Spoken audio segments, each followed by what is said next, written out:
What's up, everyone, and welcome back to the State of the Arc podcast. My name is Mike. My name's Kason. I bet all of you thought we were dead. We're not dead. Yeah, almost. So, I almost. So we've been working on. We were going to start podcasting from the studio back here. I talked about it a few times in previous podcasts. We have a studio back here behind me in that room, and we were going to have Kason come up into the same location. We were going to film it here, and we actually did attempt to do that and found out that we don't have nearly enough of the right type of capture card or cables that we would need to get our 3 cameras set up. There was a whole bunch of stuff we wanted to do. There was some other things we want to do to like finish the build out there so we can hang some stuff on the walls. There was a lot of stuff that we tried troubleshooting for like a whole night, and we could not figure out how to make it work. Yeah, finally we called someone who actually knows some stuff, and we should have done that first. Yes. So anyways, the plan moving forward is that we're still going to try to do it from in there, but it might be that for a while we will not be able to do this live, and that might be okay because we would get real sidetracked, and the podcasts would end up being like 2.5 hours long of us like kind of like weaving off topic a bit. So it might be okay. It's nice to have you guys here to correct us if we give misinformation about stuff live and to like check that instead of like having to deal with comments all week about how wrong we are about stuff. But I think overall it might be better to just, at least for now, start back regularly again and just film it in there. So anyways, we'll keep you guys updated on to when it will become regular again. But since today is the last day of 2019, and also the last day of the decade, we thought we would just hop on, do a quick podcast, catch up with you guys, let you know where we're at, and reminisce about all the great stuff that came out in the 2010s. So why don't we start out, actually, by talking about, this is a question I've been getting tons, my thoughts on the Witcher Netflix series. That released on the 20th of December. And on Netflix, they release all their episodes at once, so you can just binge the whole thing. It's not like HBO or Disney Plus. Disney Plus, where they release an episode every week, kind of like The Mandalorian or Game of Thrones or something like that. They released it all at once, so I was actually, as I was watching it, I was inspired to do, like, I got some really cool ideas for how to do a book review on The Last Wish. Oh, yeah. And a little bit differently, a little more succinct, a little more, like, structured than what we did in Book Club, for instance, and something that could potentially actually go on the channel. So I'm working on my recordings of like specific parts of the novel alongside the narration by Peter Kenny from the audiobook, because he's phenomenal. And there's a lot of stuff after watching the show that I really want to touch on with The Last Wish here. So for those of you who aren't aware, either haven't seen the show or have never read the books or played the games or anything like that, a little bit of background. This first season of The Witcher is taking a few of the stories from The Last Wish. The Last Wish is like an anthology, so it has several short stories. It's not like one overarching plot. It has several short stories that are kind of tied together in between with these sort of interlude chapters that return to the Temple of Melitele and kind of connect them together. But this is just a bunch of different short stories that were actually published at different times in like magazines and stuff like that. And then he combined them. He like compiled them all into this book. And this all takes place before like the actual overarching Witcher saga, right? So the first season of the show takes like 3 of the stories out of this book, and then at the same time makes up, or I shouldn't say makes up as much as extrapolates a lot more information on the backgrounds of characters like Ciri and Yennefer, and sort of has these 3 main character plots running and giving us sort of like back until they kind of come together. That is not the way that this book goes. In this book, you follow Geralt exclusively the whole way through. So, how much you read The Last Wish all the way through, right, Kason, for book club? Yeah.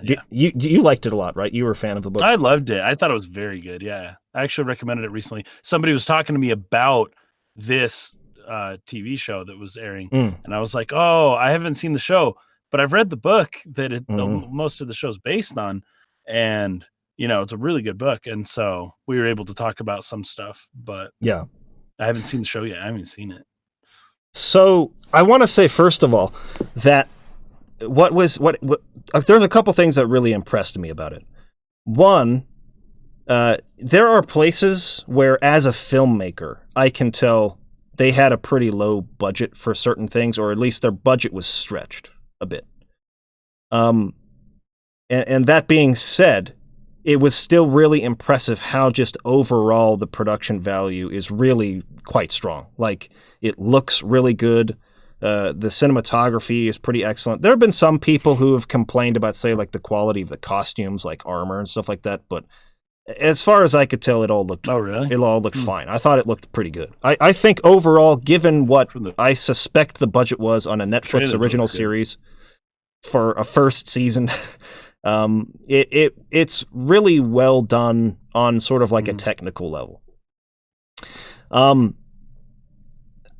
And we've actually talked about this on, I think, one of the earliest Resonant Arc podcasts. We talk about how do you adapt something, like whether it's a book or a game, into something else, and we've kind of, like, our personal philosophy, we kind of centered on capturing the heart. Like, what is the central spirit of that work, and how is that retained as you transition to the other medium, right? Whether that's the book to the film, or the game to the film, or one game to a remake of that game.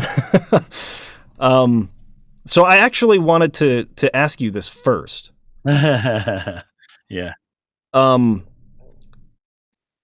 Because actually to the chat too, for anyone who's read the book, right? What would you say, based on your experience, that the heart or the spirit of the Last Wish was? What was it about that book that you thought was kind of like, was like the real, like, what it was really getting at the heart of it? I'm interested to know, because I mean, it's going to be different for everyone. Like, the answer that I gave, say, for Fellowship of the Ring, when we were like trying to determine what that was in that previous podcast, it was interesting to see how many different opinions people had, like, in the comments, had wildly different ideas of what, like, the spirit or the heart of Lord of the Rings was, or what the Fellowship of the Ring was. So I want to hear from other people before I give mine, and like kind of see what people think. Oh, Valhard says Destiny. Destiny is the obvious answer. The deep answer for him was he doesn't know. Tempering duty with humanity. Okay. What about you, Kason? What did you think? Like, dude, that's hard for me, man, because I don't know. I it would be hard for me to say. A lot of the, a lot of the conflict of the books comes from within himself rather than I mean, there's a lot of stuff that's happening, and he's fighting other people, and there's things going on, and he's dealing with all sorts of crap, but he has such inner conflict that's exploited by, amongst others, that girl captain, the girl pirate. What was her name? Renfrey? The captain pirate girl who kind of, the one who in Blaviken, and she like threatens to like massacre the town. The Butcher Blaviken. Yeah, that Renfrey. Renfrey. Mm-hmm. As well as I believe it was Yennefer. Or anyways, I can't remember the names right now. But yeah, it's just a lot of internal conflict, and that's kind of his weakness, that can be exploited. But I don't even know how to word that in terms of like a theme for the show. I think I've got you, though. I think I've got you, because I think I'm on the same page as you, given what you just said. So what I would say is that, like, where The Witcher is really like at its most interesting in the novels is that every story is actually pretty philosophical. Like the conflict is philosophical. Yes. You always Yeah, have always. Geralt up against another character, and they sit there and have a battle of wits and wills and philosophy to decide what is moral, what is just, like, you know, what is right and wrong. And most of these stories are sort of centered on 2 or 3 or however many characters, like, coming at a head philosophically. And, you know, battles will play out and they'll have action and that sort of thing, but there's always these long conversations between characters in this. I'm not going to sit here and pretend that, like, Sapkowski's philosophy in The Witcher is like Nietzschean level or something like that. It's not like the deepest philosophical stuff you'll ever read, but nonetheless, it is philosophical. Yeah, and it's very interesting to contemplate. And what he does really well is he doesn't try to preach at you, even through the point of view of his main character. Like he gives so much nuance often in the characters surrounding it that you don't really come out of it feeling like you know what the right answer is. You'll have Geralt say something and it'll sound really convincing, and you'll be like, "Oh man, like yes, I think I'm on board with what he said there."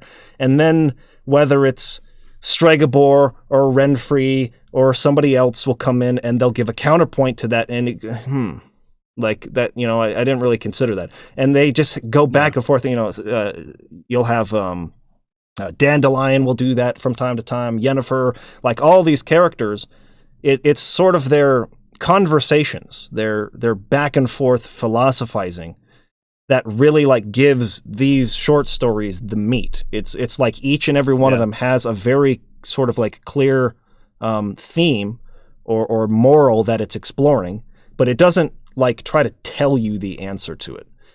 And what has been...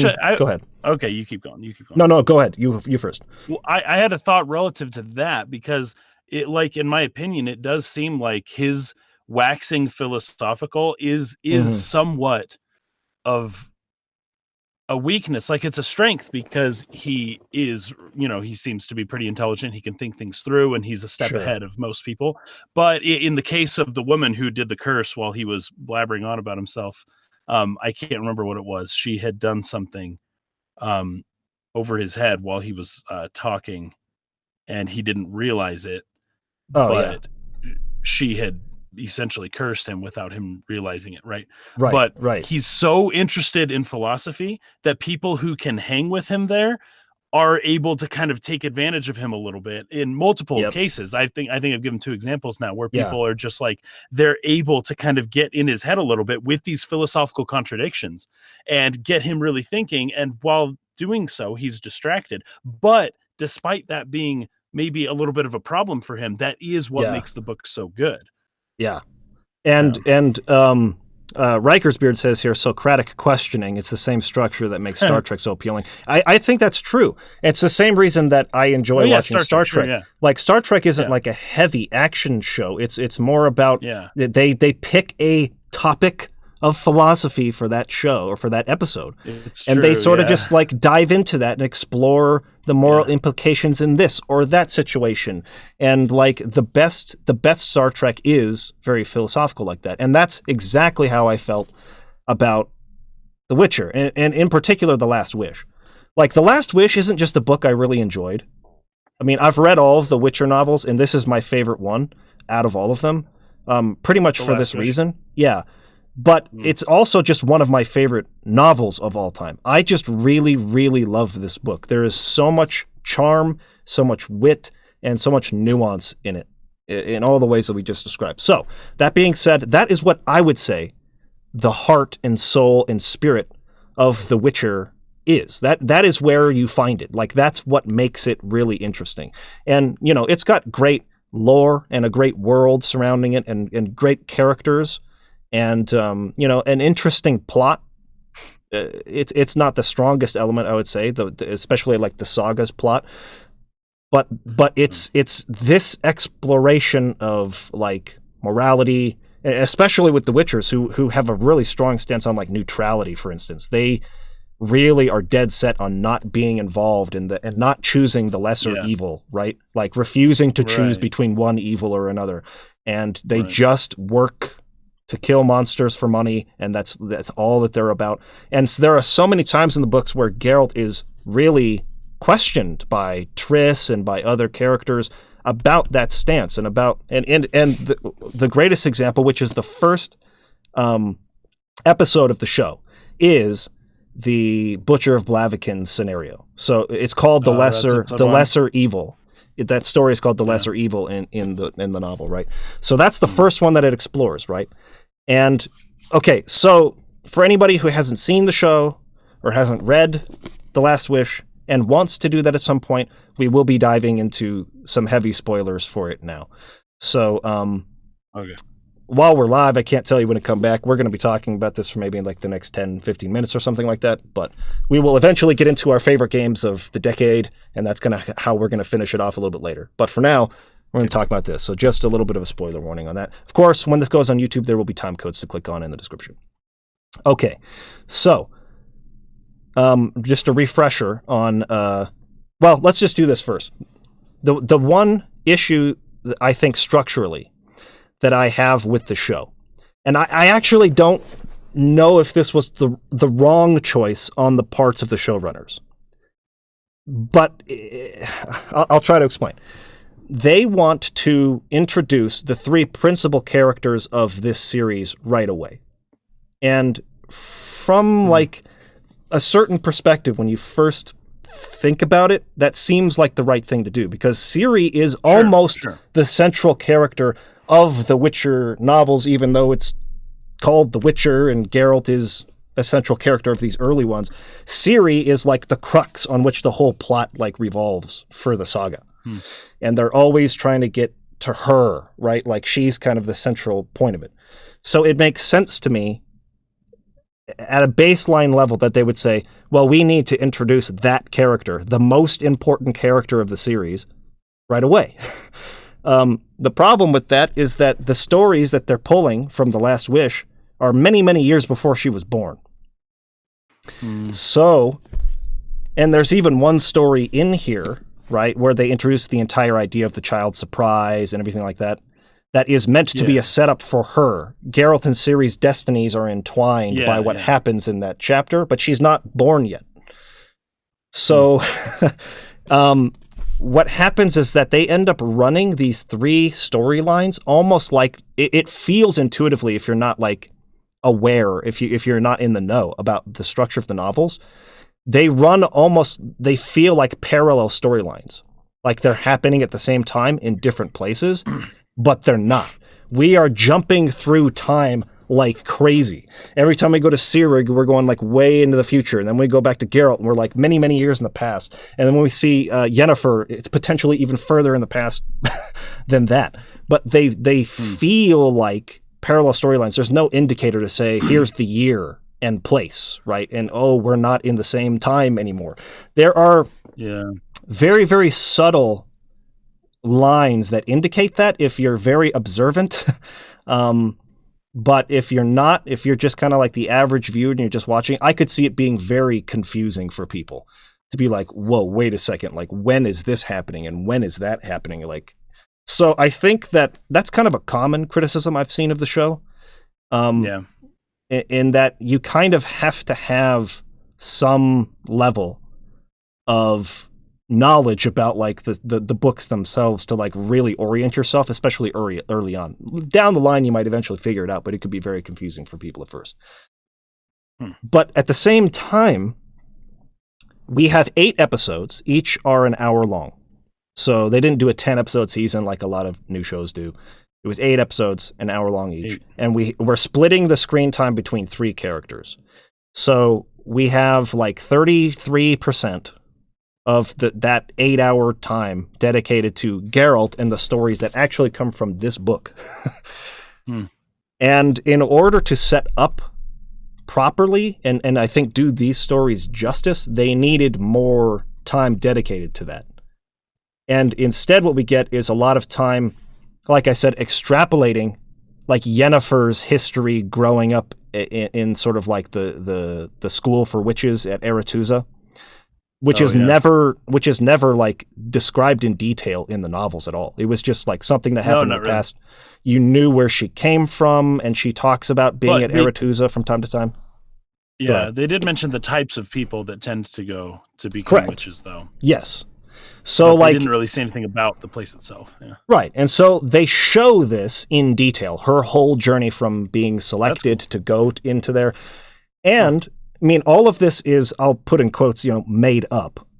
Obviously, they they did their research, and they I think they've even talked with the author himself. I don't know if he was involved in any of the direction of what they did in the show, but he at least has given his blessing. I've seen a couple of times to the choice for, say, like Henry Cavill and stuff like that to play Geralt. Yeah, I'm sure he's just stoked that the show is based on his books, not the game. Yeah, I think that's probably true. He's like, oh, please. In any case, so there's so much screen time given to some of those things that aren't even from the books that we lose precious screen time to really set up and deliver on like the promise, the actual philosophical, interesting parts of what made these short stories so good. And that to me, like here's an example, right? In The Lesser Evil, in that episode, they have the part where Geralt goes to Stregobor's tower and he explains, oh, there's this girl who was cursed, all these girls born on this day of the, eclipse. Yeah. That heralds like the end of the world, and we killed all of them except this one Renfrey, and she's in town now, and she's coming here to kill me, and I need you to kill her. She's a real monster. It's the lesser evil to kill her and save the continent. And he's like, that's BS. I don't believe in a lesser evil. I'm not choosing, right?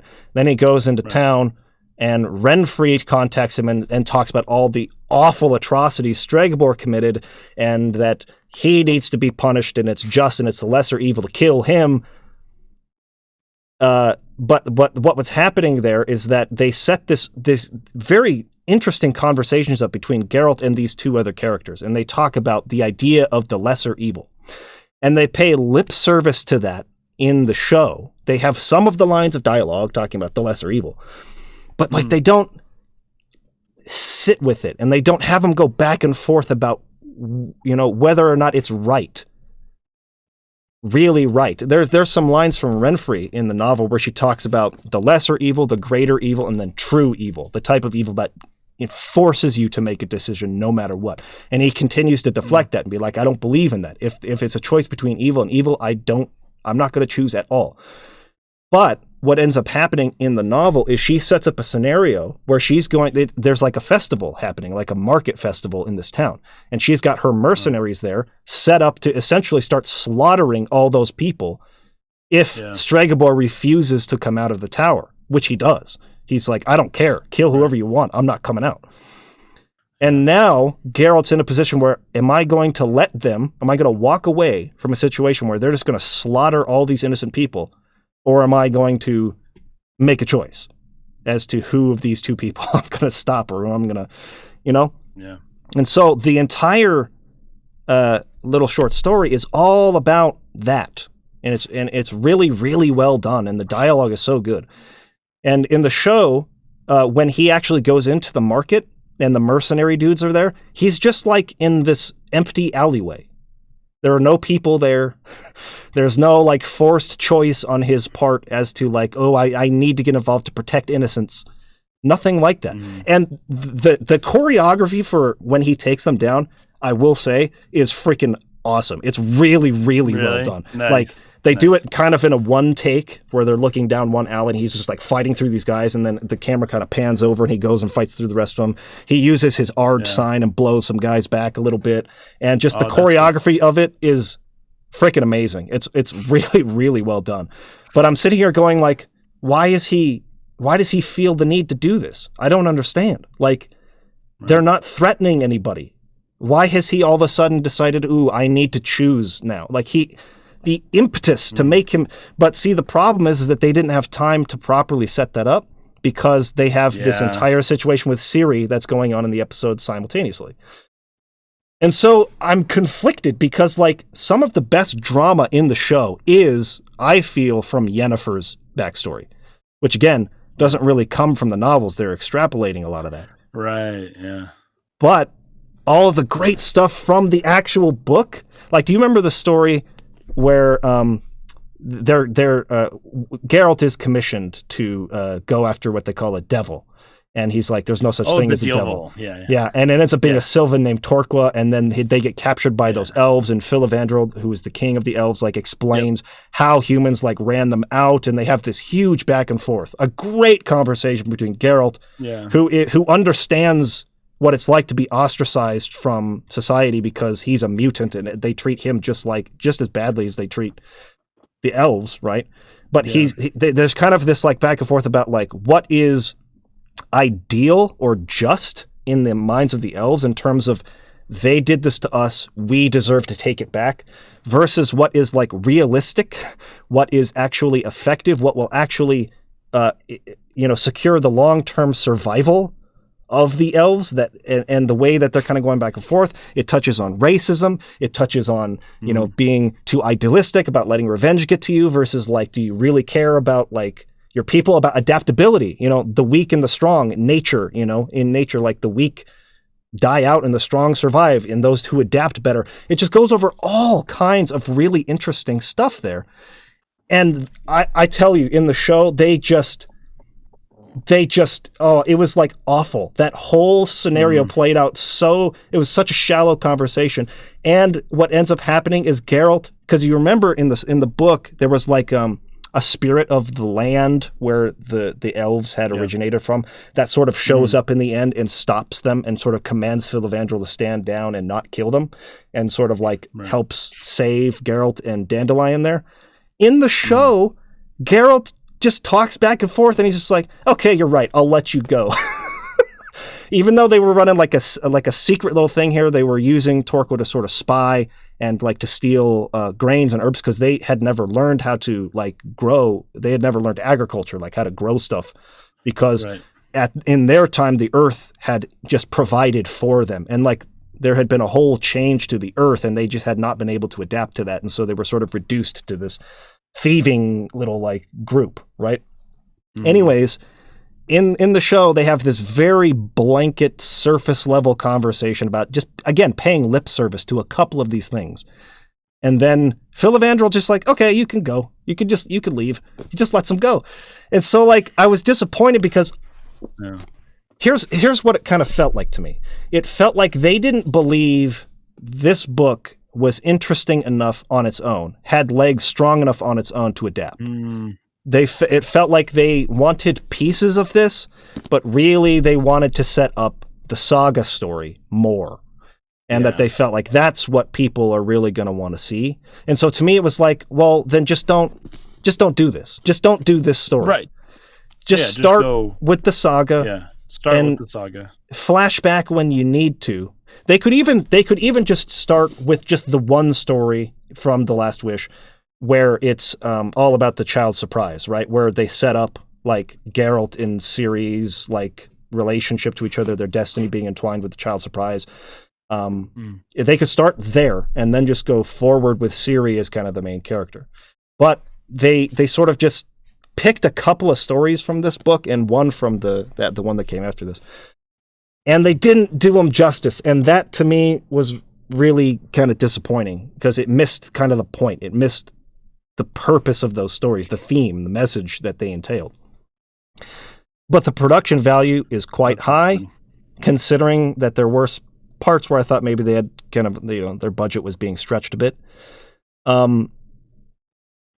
But they show a couple of different like larger battles, like the Battle of Sodden, which is like a huge battle they reference all the time in the books later on, but they never actually show.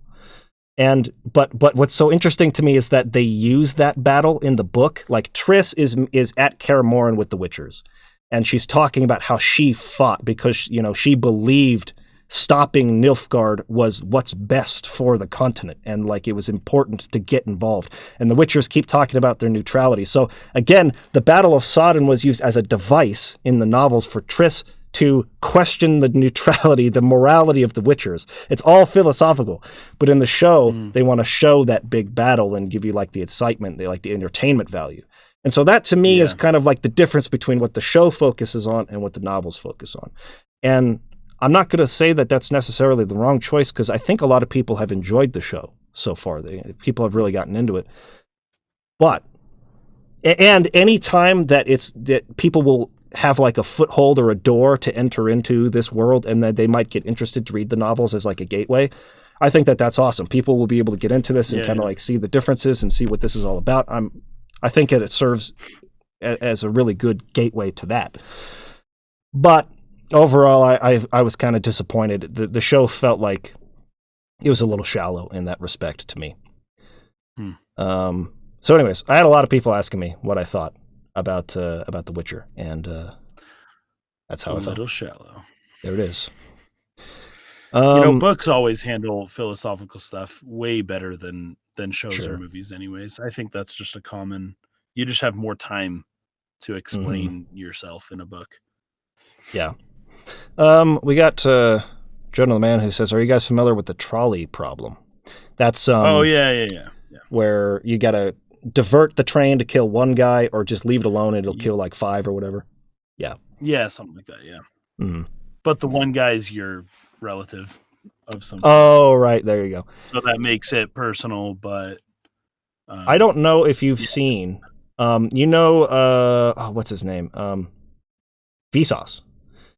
Vsauce has an original show, one of the YouTube like originals that are like exclusive to if you have either YouTube TV or like YouTube Red. I don't know if it's called YouTube Red. The premium, right? He has a show on YouTube that, and it's actually really good. But he does the trolley problem in one of the episodes, where they actually set up an experiment where people think they have the ability to like push a button and like either kill one guy or like save the others. And it was a really controversial thing. Like he went to a lot of different... That would give me PTSD. Yeah, exactly. And they had like a whole like thing set up where they had like a psychologist who was there to sort of debrief them and help them through that. And it was a really, really fascinating episode. And I'm not going to tell anybody go get YouTube Premium or whatever just to watch one show. But I honestly, all of Vsauce's original, I forget what the name of the show is called. It's something to do with the brain. I can't remember. Anyways, it's super good though. I totally recommend it. But yeah, they have an episode on that. Okay. All right. So let's move on. Again, we wanted to do a little end of the year thing, since today is the last day of 2019 and also the last day of the decade. So I wanted to catch people up, because it's been a while since we've been in touch. What have you been playing over the last few months, and what was your favorite game of the year, would you say, Kason? Game of the year is tough for me because I can't remember the beginning of the year very well. But I've been playing a ton of Dragon Quest XI and have really, really, really enjoyed that game. So Dragon Quest XI would probably be my game of the year. But I also played at the beginning of the year. I do remember, because I had gotten the Super NES Classic for Christmas last year, and I played a lot of those games again. So my game of the year may well end up being something like that. I played Harvest Moon like a ton with my wife, because we got into Stardew Valley. Yeah. And I was like, oh, you got to check out Harvest Moon, the original, right? And she didn't like it as much. Which she didn't like Harvest Moon? But yeah, Dragon Quest XI, dude. She thought the days were too short. The options were too limited for... I know, it does make it challenging, but Stardew Valley is just so well done that, I mean, I do get it. Like, I'm a Harvest Moon person personally, but if you started with Stardew Valley and went to Harvest Moon, that would be tough, especially the SNES Harvest Moon, not the 64 one, you know. So yeah, I see it, kind of see what she's talking about. The days are really short. Yeah. Tetris 99, people are saying. So I was actually debating whether or not I would classify Dragon Quest XI as a game of like this year, because technically it was released last year, but this version of it adds a lot of new stuff. Like it has the orchestrated soundtrack, the ability to play the 2D version, orchestrated 2D, a couple of other things, And I played it this year, so I would definitely consider, at least personally, for Game of the Year for me. Exactly. I have liked it a lot. Yeah. I really like it a lot too. How far are you into it? Did you finish it, or are you close? Oh, no. I'm close to the end, but I'm going to be finishing it now. I don't know exactly what I should say right now. to avoid spoilers. Yes, exactly. But it's really freaking good, dude. It's really freaking good. Nice. Yeah, I don't even know what to say. I don't even know what I should say and what I shouldn't say. So, I was thinking about. Yeah. Go ahead. No, I was going to bring up something I shouldn't. I don't think I should bring up because you're introduced to this character early on and you don't know about them. So, anyways, but that's where I am. Okay. So it's been interesting. I think probably starting in around 2017. That's kind of when we started like focusing on this YouTube channel like pretty hard. Yeah, more. Like we kind of was shifted to that. Like it was around that time that I stopped playing a lot of new games that were coming out because I noticed. Yeah. I was constantly playing Xenogears or some Final Fantasy game or some 10, yeah, some older classic, and these are really long games, right? And sometimes I'm playing them multiple times to like get a sense for like everything there is to be offered in them. Like this year, I played Suikoden 2 twice. I played. Nice. I think I played I played the first Suikoden. I played Suikoden 2 twice. I played Terranigma twice. I played Star Ocean. I just almost am finished with Star Ocean First Departure R that we got from Square Enix on the Switch. So like I've played so many classic games over the course of these last few years that I don't have a chance to get into, say, for 2019, Outer Worlds or Disco Elysium or Control or like a bunch of these games that were nominated as Game of the Year or at least best games of their genre, and great direction and obviously very, very good games. But like pretty much the only games that released this year that I had a chance to play, and I didn't even finish all of them, were Dragon Quest XI, Fire Emblem Three Houses, that's right, Sekiro, Shadows Die Twice, which I did not get very far into, unfortunately. I have it right here because I'm planning on trying to finish it. Problem is that we just had a vote on Patreon, and Lost Odyssey was the winner for the next game I'm going to cover in the retrospective. Play old game. So I'm going to be playing Lost Odyssey starting like probably tomorrow or the day after. So I'll be streaming that and like doing it with the Patreon streams.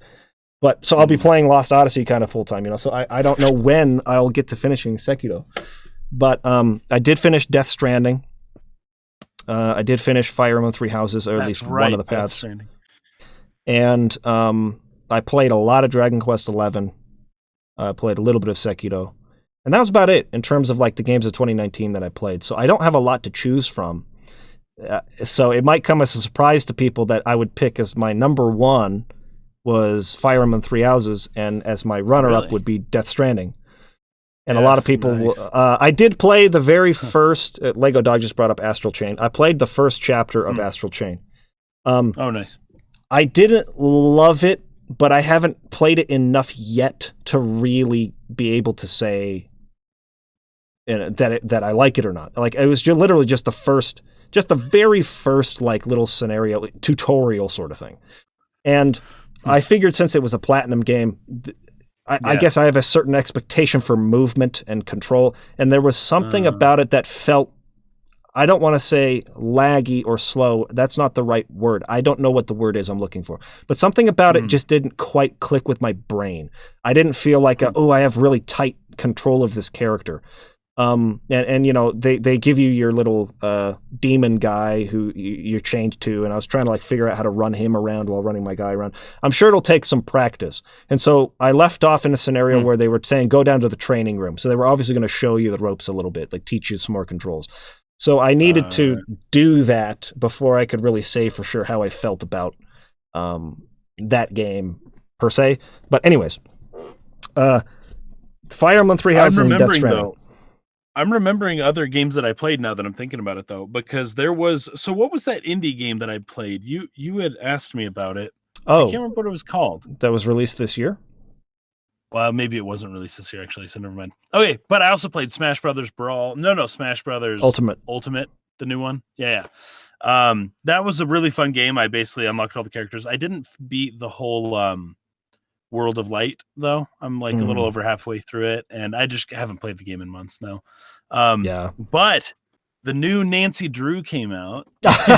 Nice. For the first Nancy Drew game in like 5 years or however long, it took them forever. The game is not very good, unfortunately. They contacted us, which is hilarious. They said, hey, we'll give you this game if you'll, like just make a video about it, talking about it. And I was like, I had suspected that it wouldn't be a good game. And I was like, you know what? I don't think you guys want me to make a video about this game because it won't be good. But here I am talking about it right now. It's not great. They changed everything about the Nancy Drew games. Oh, that sucks, man. Unfortunate, but I played it with my wife. We had a blast. It was Did fun. she like it? Short. She did not like it either. They've changed a little too much. Sure. But the puzzles were kind of fun. Nancy Drew is not my game of the decade. I'm sorry. It fell a little short. Yeah, some of those games are good. A few came out this decade that were pretty good. But so when it comes to Fire Emblem, I was pretty skeptical about it. Remember we talked about it back like when we saw this E3 trailer and stuff. I did not like the direction of Fates and like Wild Echoes, that's right. Shadows of Valentia or whatever that one was called. It was a remake of like Fire Emblem 2 basically. So it was pretty good, but like it didn't like really like, I don't know. It didn't really grab me the way some of the older ones did.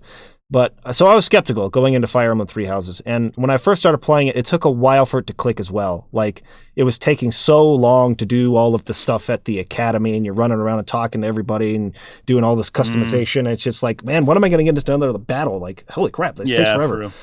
And it is part of the reason why I have 150 hours in this game and I'm not even close to like personally being finished with it yet. Like I've taken a break from it for a while so I could play some other stuff and focus on some other stuff, but like I'm not done playing it yet. But what I really loved about it wasn't like that I loved the story or the characters or I like Fire Emblem combat. I just like the mechanics of Fire Emblem. So that was on point. But the character customization, man, like getting all of the characters to like sort of learn and master all of these different classes, that hooked me hard into the game. I just like really got hooked on that. And it got me thinking a little bit. I might actually do a future video on this about like what is the most maybe like important aspect of an RPG. Because I don't know if you remember this. There was an article a few years back, maybe a couple years back, where Tetsuya Takahashi, the creator of Xenogears and Xenoblade, he was talking about how maps are like the most important aspect of creating an RPG. I do remember that, yeah. Map creation. And so like it got me thinking about it because I was like, why did I freaking play Fire Emblem so much? Like it doesn't tick necessarily all the boxes I typically want in a game that I will get that invested in. But for some reason, I just couldn't put it down. And for me, it really came down to like, that's what RPGs are. That's what distinguishes RPGs from any other genre, right? Because maps are really important in platformers. Maps are really important in adventure games. Maps are really important in many, many different genres. It's not just RPGs. That doesn't distinguish an RPG from something else. It's all about role playing. It's about taking on a character or a group of characters and building up their stats and customizing them and like turning them into a team or an individual that, caters to your playstyle. And Fire Emblem for me, that was Fire Emblem Three Houses. That's what really hooked me, was like, I want to get this character who is, say, their base stats or something, sort of like make them a great archer or something like that. But I'm going to start working on their magic. I'm going to start working on maybe heavy armor or the ability to ride horses, cavalry units, so that I can like do more with them than just lock them into a guy standing there with a bow and arrow shooting people. And there's so many characters that you can recruit that you start doing that for all the different guys. And it's just like, you start really getting into the nitty gritty about like optimizing. And that for me was just a lot of fun. I had so much fun doing that in Fire Emblem that like I ended up, like I said, playing 150 hours and I'm not even close to being finished yet. Because I want to at least for my main character, master every single class in the game. I think there's only one he's not allowed to get because it's kind of like an optional class for a specific, it's like the dancer class or something. But anyways, I wanted to master every possible class the main character could do. And so, I'm just like fighting battles and just like, doing the the side stuff at the Academy. It was a lot of fun. I really enjoyed it a lot. So that would probably be my number one pick for this year in terms of new games that I played. But Death Stranding was also an extremely fascinating experience. And I'm going to say right off the bat, there are so many reasons to criticize this game. This is not a game for everyone. And, every reviewer has basically given that caveat. Like, listen, this is probably not going to be for everyone. There's a lot of people who are going to find this very boring. The boss fights are horrible. There's a lot of like really, really stupid stuff. Some of the dialogue is just atrociously bad, just laughably stupid, so cringy bad. That being said, man, the world is so interesting, and like sort of like the concept of this type of apocalypse is so cool. And when I was playing it, right, it's not, people will call it a walking simulator. You just walk from point A to point B. It's not that right. It's not that simple. I think it might be more accurate to call it a hiking simulator, where you have to like plan ahead. You have to say, hiking is much more interesting than walking. Where am I going? What is the terrain going to be like? How can I prepare myself to best get through that area? Am I going to need to take weapons with me because it's BT territory, or I'm going to be going through mule territory or something like that? There's a lot of planning ahead to make sure that you're equipped to get through that area. And then actually traversing the terrain, to me, is actually pretty fun. It reminded me a lot of our filmmaking days, when we would be climbing mountains and hiking through the wilderness and trying to figure out how to get to that spot right up there. To find the perfect spot. To get our shot, because we wanted our money shot on the mountain. It was actually really rewarding after all that toil and trouble to finally get to the spot that you wanted to get to and be like, holy cow, we did it. We're here. This is awesome. Remember that? We had to go back multiple times for reshoots, but still. Yeah. And we found better ways to get there to the next time, right. But remember, we didn't have to climb the goat path. I think it was you and me. I don't think Landon was with us on this particular time, but we were taking the drone up. I know what you're talking about, yeah. Well, I don't know if it was Timpanogos or if it was it was that other the one. mountain in front of the one in front of Timpanogos. Is it Rock something, or was there something with an R? Yeah. Anyways, that peak. Don't remember. That peak there. Yeah. We were like, we want to stand on top of that peak, and we're going to get an aerial shot, like looking out over the valley, and I'm going to be walking with like a sword on my back and like my cloak on, or like walking on top of this mountain. And we were just like, okay, we see the spot. We don't see a trail to get there. Like, how are we going to get there? So we like physically freaking rock climbed up, up the freaking like cliff face without a rope.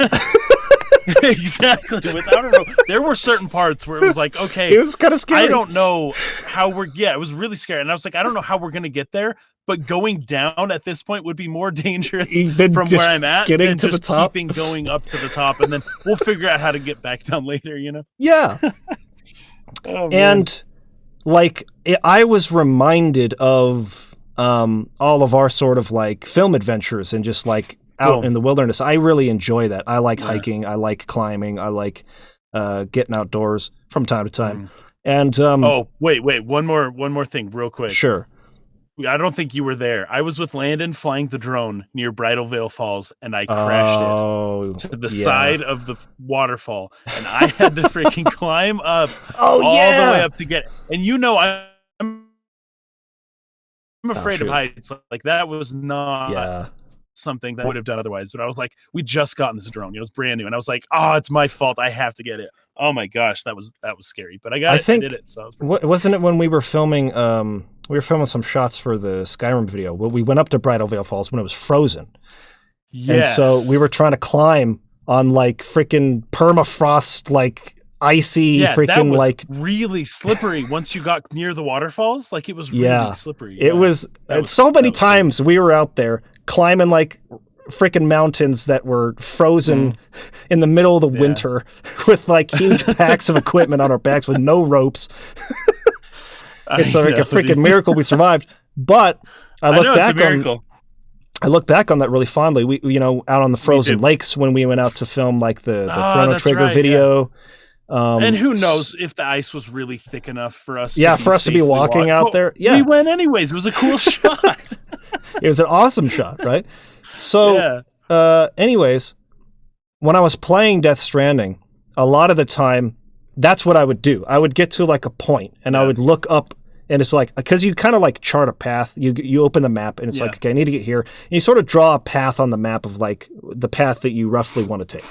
And you kind of are following that path. It's kind of like a little pulse, like a little trail that'll lead off into the distance. And you sort of follow that path. But then it might come to a point where it's like, oops, this is a really steep sort of area. I can't just like scale this part.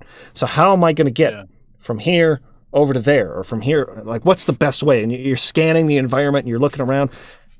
I can see how that would be the most boring freaking thing in the universe to a lot of people. But me in particular, having like actually done a lot of that in real life, I actually had a good time just figuring out what's the easiest path to get me over this mountain. Like, and all the while you might run into some BTs and you're trying to do some stealth, or you're fighting them off, or trying to sneak past. There was a lot of it that I really enjoyed, but here was I think like the number one thing that stuck with me about Death Stranding. And I'll try to get through this quick so we can wrap up with our Game of the Decade section. But you know me, and I think a lot of people. I forgot to mention, by the way. So do that first I get into this. Leave me time. Oh, do you want to do that? Okay, do that first because I might talk for a while. Yes, that was the game in January, 3, right? Came out in like January. Yeah, I forgot. I thought that was last year for some reason. I played that game, not my game of the year, but I'm just saying I played it, and it was okay, I guess. It did not unseat Dragon Quest XI.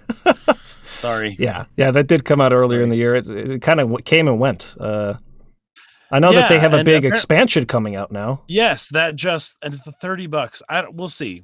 It seems to actually be really story, like it seems to be adding a lot to the story. Yeah. Based on the trailer. So that's interesting, but at the same time, I don't know. We'll see. I might get into that. Okay, so here was the part about Death Stranding. And again, this is with all the caveats that the boss fights are freaking garbage. A lot of the dialogue sucks balls. It's just really, really bad. There's some really, really whack stuff. I mean, his style. I mean, Kojima's style. He's got a weird, weird for weird's sake a lot of times. Like, all that's there. That's not going to be for everybody. A lot of times it's not even for me.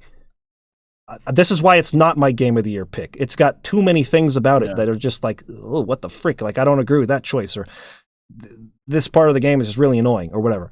But this part's really, really stuck with me.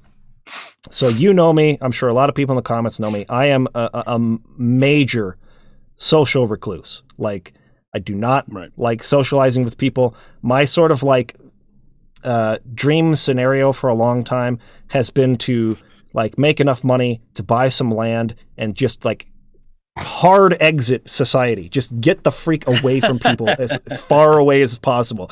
I hate like the way, this can be exaggerated a bit with the internet, but I hate the way, I hate the state of current day modern public discourse.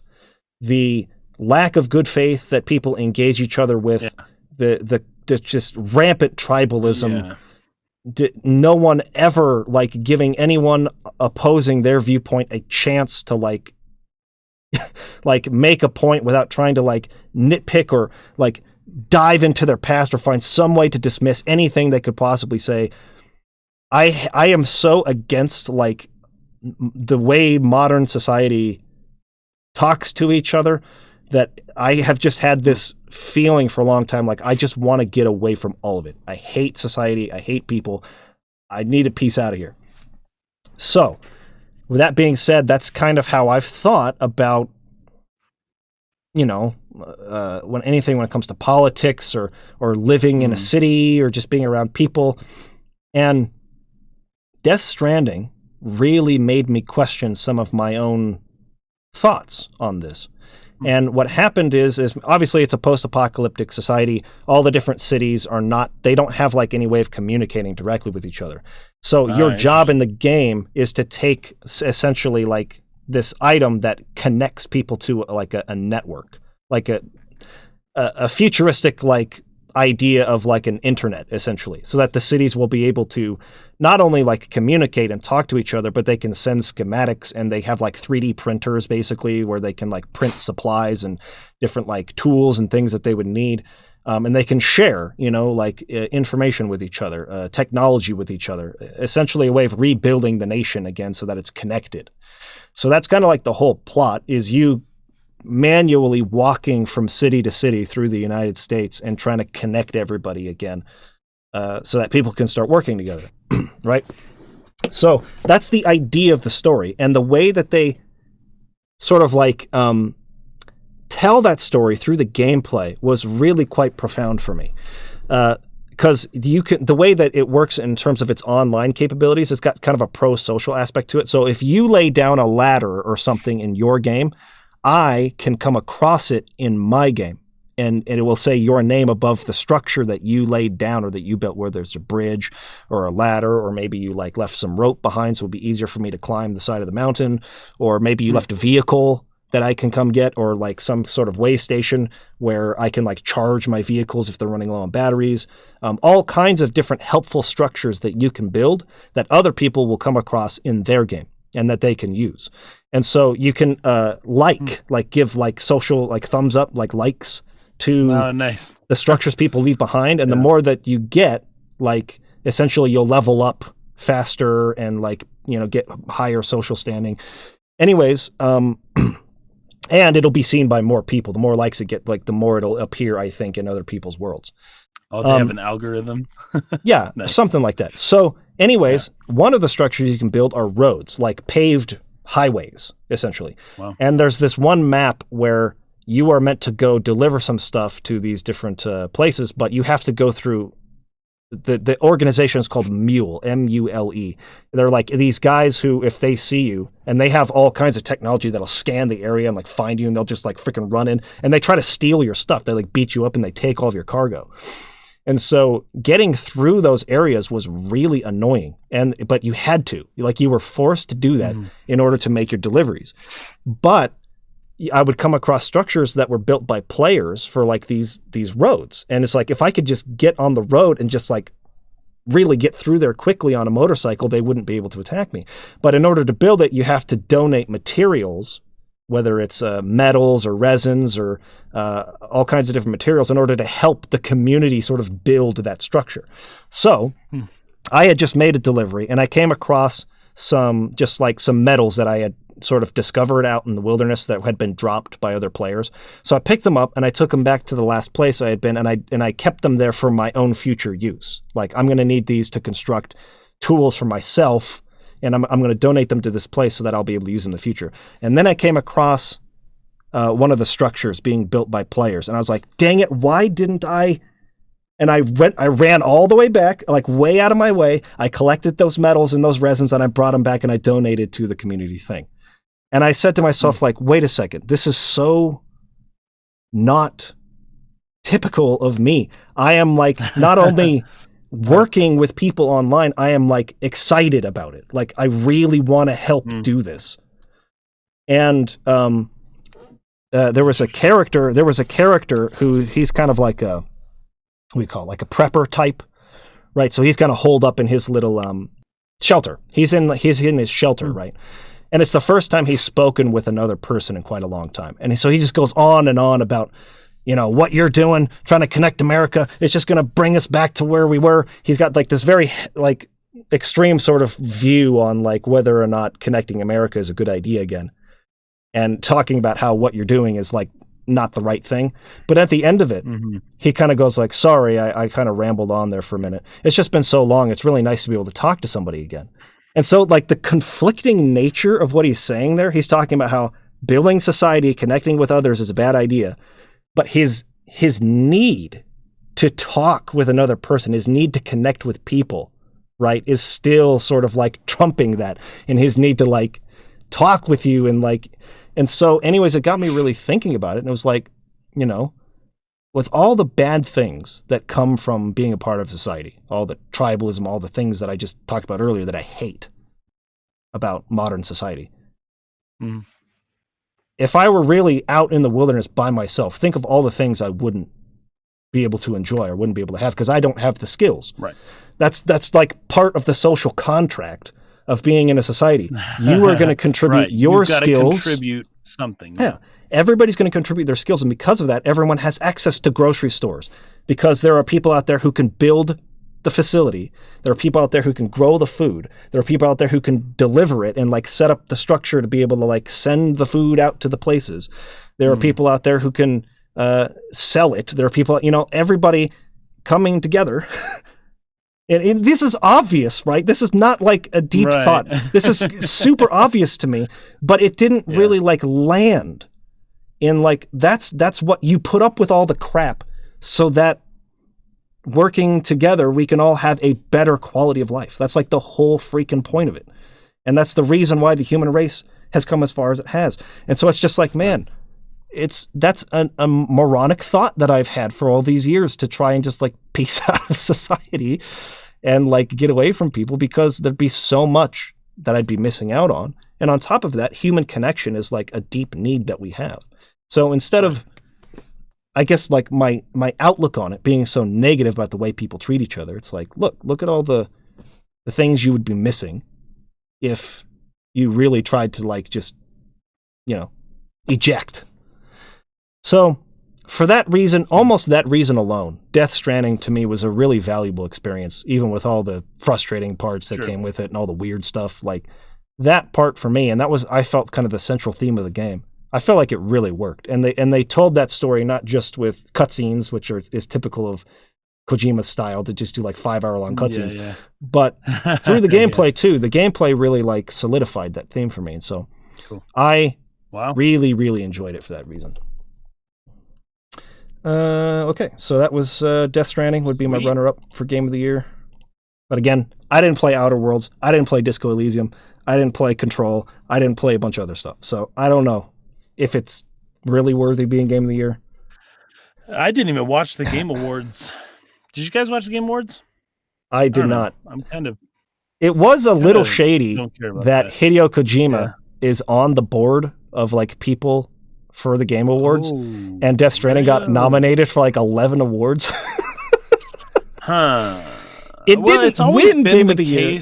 So Jeff Keighley, bless his heart, he's trying to do something big. He has always, as far as I'm concerned, he has always had quite a time of like, I don't know, being as unobjective as possible, because he openly just accepts money from all these companies that are making the games that are being selected for at his show. And they're clearly advertising on his show directly to him. Anyways, it's kind of a system. Hopefully it's up in the future, though. What it is right now isn't what it should be in the future, I think. Sure. Quick couple comments from Jonah the Man, and then we'll move on. Mike, there's a term in sociology called, I don't want to pronounce that, anomy? Identified by Emily Durkheim. It refers to the state in which society is normless and suffers from a lack of trust because the different people and communities lack any shared intentionality. This is a problem throughout the Western world, especially secular and pluralistic societies, but not in video games due to players sharing intentionality.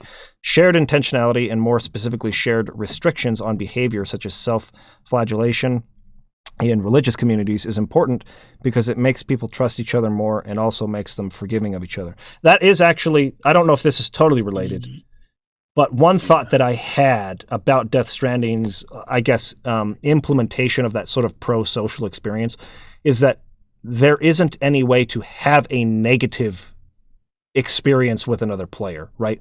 Like the available options to interact with other people is so limited that it's essentially only positive things. And maybe that relates to having shared intentionality. We're all working together for a single kind of purpose, and there's not really much we can do to interact with each other outside of that shared intentionality, if I'm understanding what the term is referring to.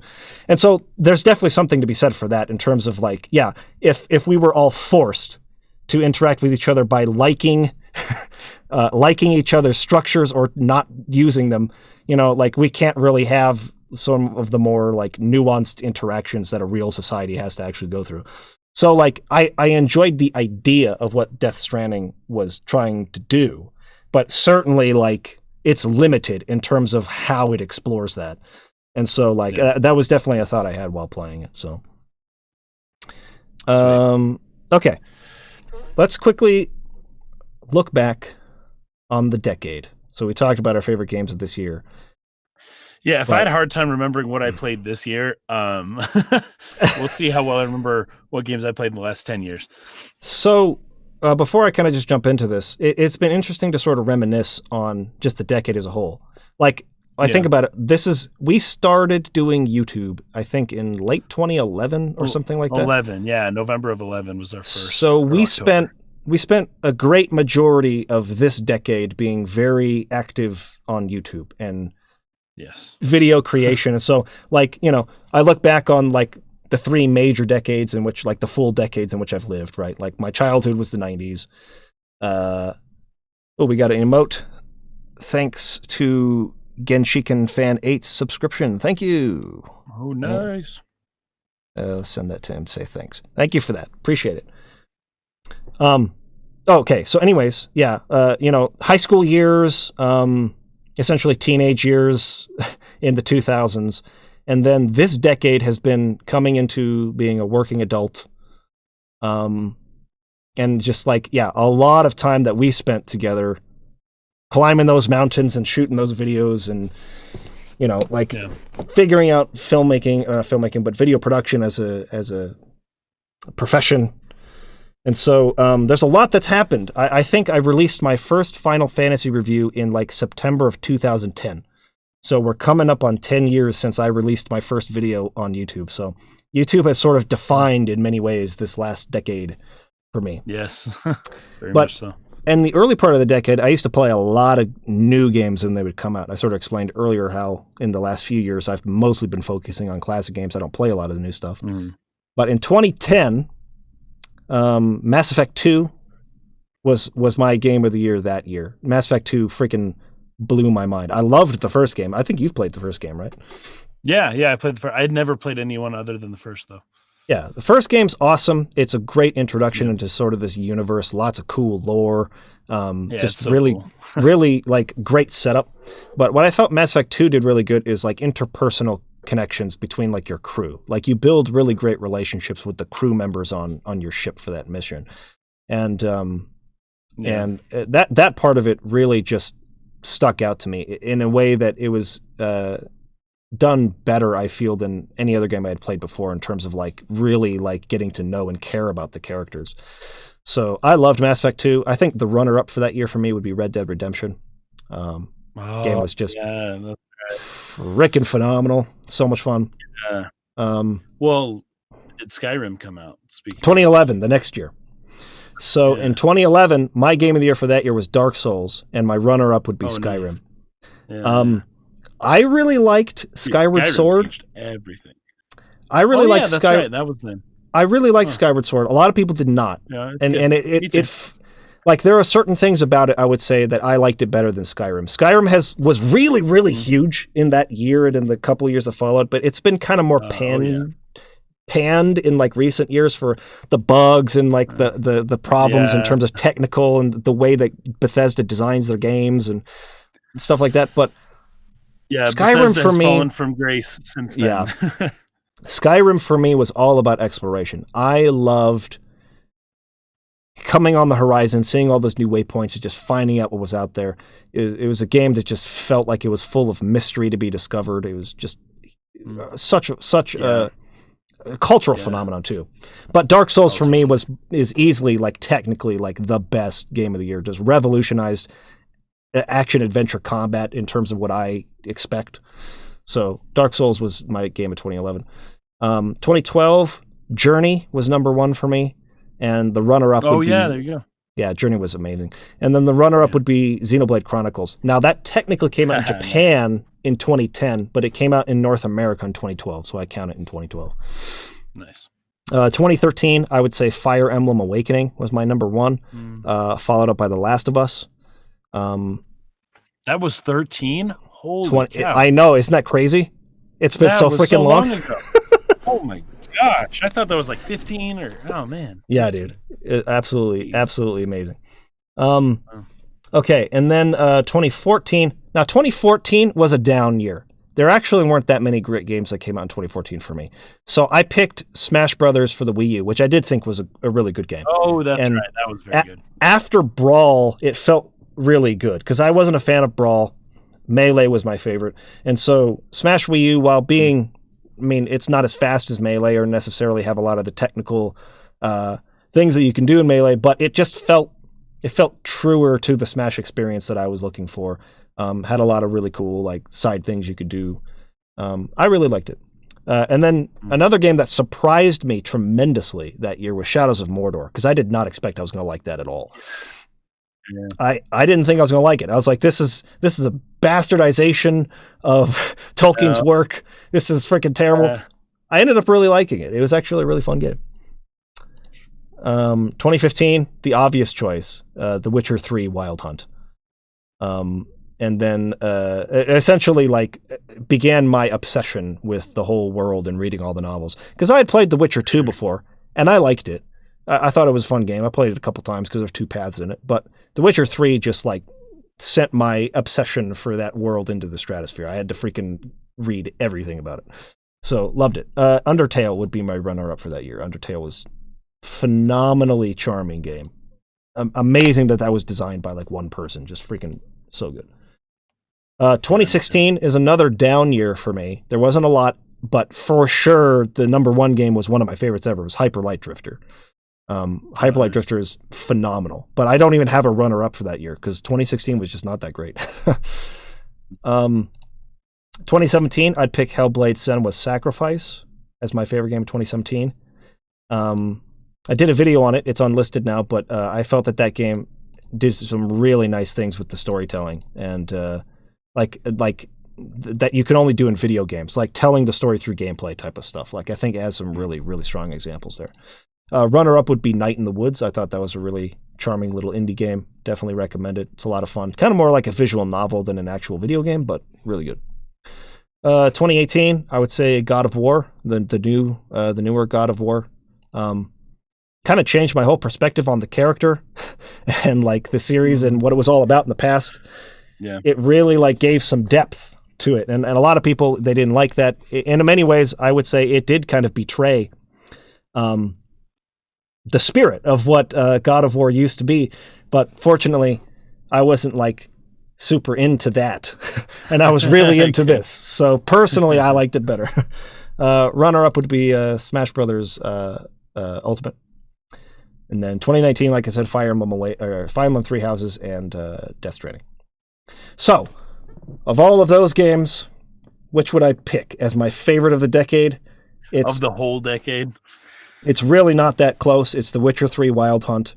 And then I would say my runner-up to that would be Hyper Light Drifter as my second favorite of this decade. So, what are other people's and what's yours? What's your favorite game that you played in the 2010s? I don't have much. I don't have much for this. I guess I don't have a game of the year for every year, and I would be pretty recently biased.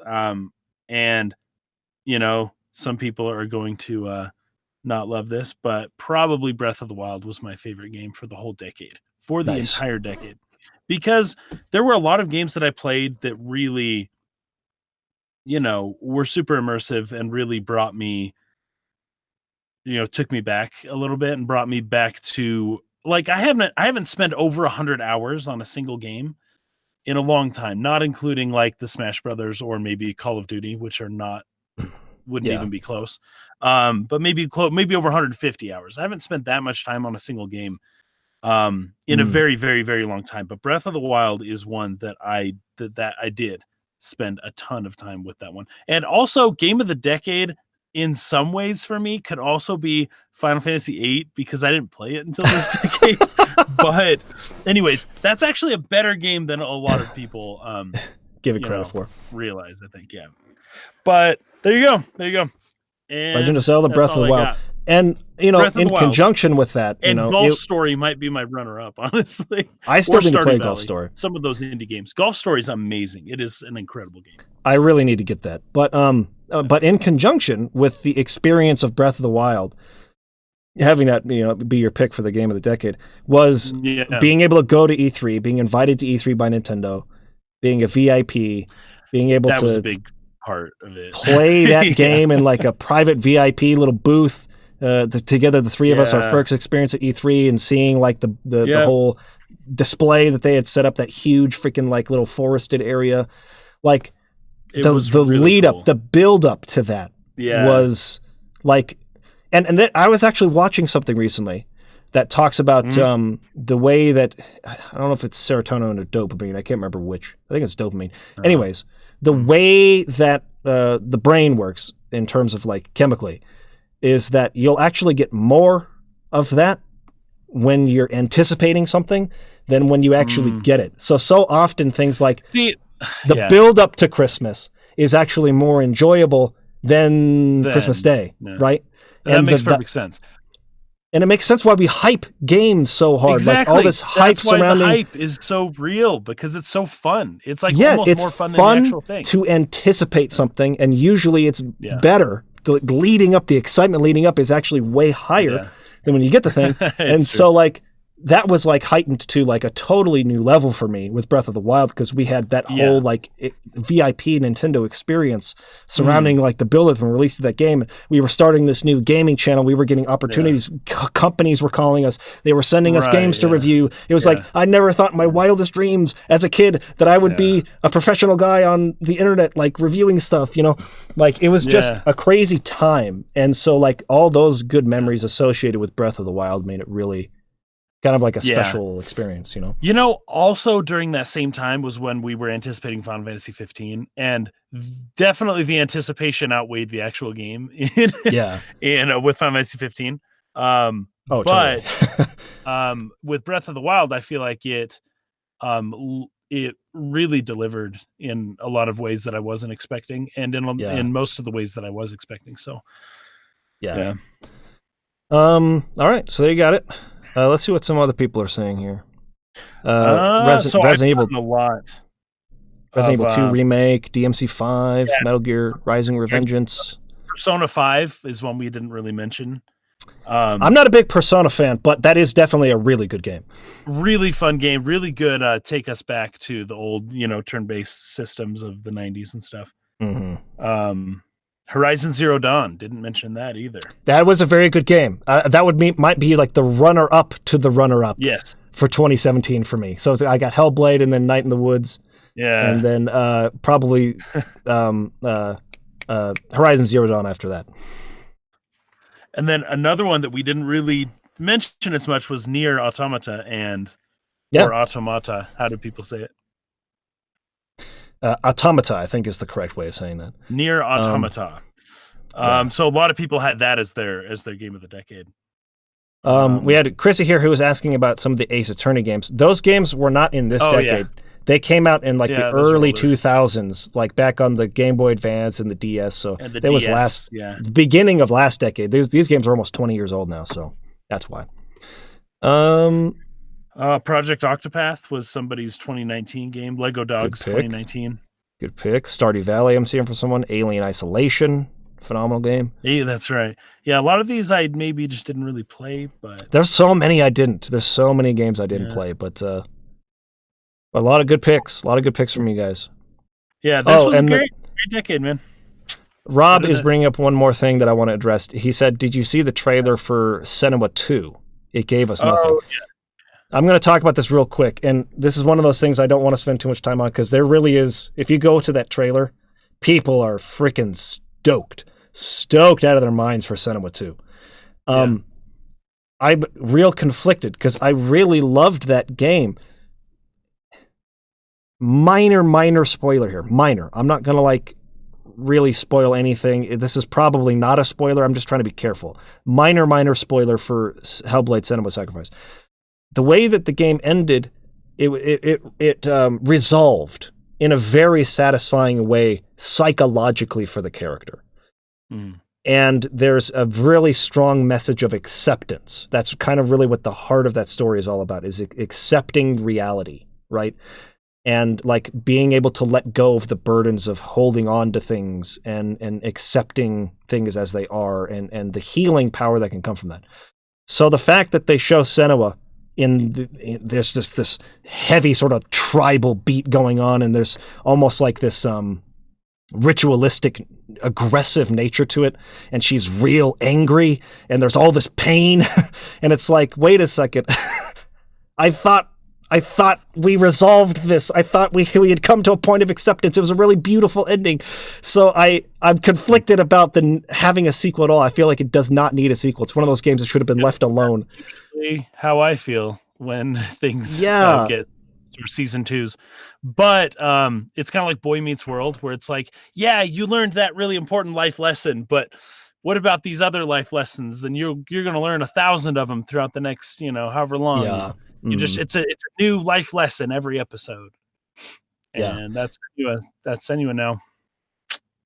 So some Falutin is saying could be some sort of prequel, and I did think about that. I did think maybe this is before Senua's Sacrifice. Maybe this came before, and it's maybe during her her pilgrimage journey in the woods or whatever, right? Because they sort of like talk about how she went out to because anyways, she's a character suffering from like schizophrenia, like.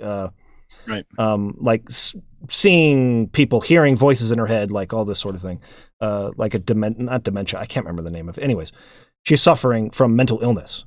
And so, but they don't understand that back in like freaking like Middle Ages or whatever, even before that, like 1100 or whenever this was. So they think she's cursed. She got demons in her head. So she goes out into the woods to like purge herself. So maybe it's something happening somewhere in there. Possibility, but I don't know. Chrissy's asking about Radiant Historia. I think that released in 2010 or 11. I can't remember which. Also brought up Mario Galaxy. I thought that was before. When did Radiant Historia come out? Let me look at that up real quick, because I actually kind of forgot about that. It didn't come up on some of the lists I was looking up, but I think that came out.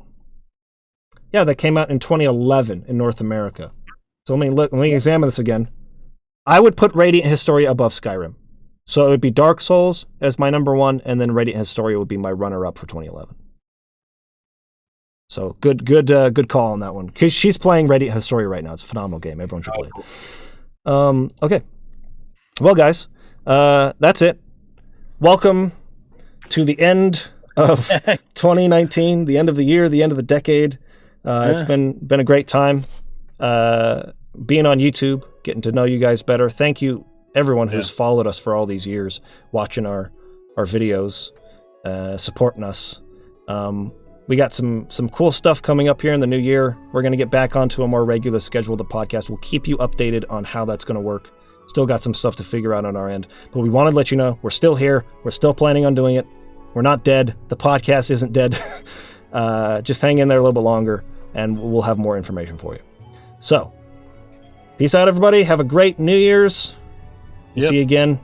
We'll see you again next year. Peace out. Peace.